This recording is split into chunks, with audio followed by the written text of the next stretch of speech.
अरे बेटा क्यों जिद कर रहे हो? पूरा साल गुजर गया, अगर मुझे कुछ होना होता तो हो चुका होता।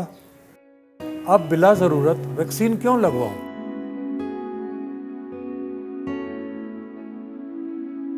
छोड़े ना, आप लोग क्यों बहस कर रहे हैं? अब्बा, हमारे घर में कभी कोई चोरी नहीं हुई, कभी डाका नहीं पड़ा, फिर भी आप रोज रात को घर का दरवाजा लॉक करते हैं। क्यों? एहतियातन ना। बस समझिए वैक्सीन भी एक एहतियात है। अब्बा, आप सुन रहे हैं ना? हाँ हाँ, ये लो, करा दिया रजिस्टर। कोविड-19 वैक्सीन को हुकूमत पाकिस्तान ने अच्छी तरह जांचकर अप्रूव किया है।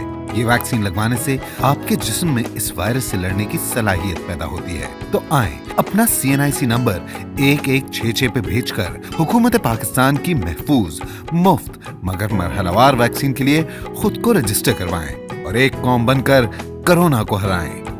वैक्सीन को हाँ, कोरोना को ना।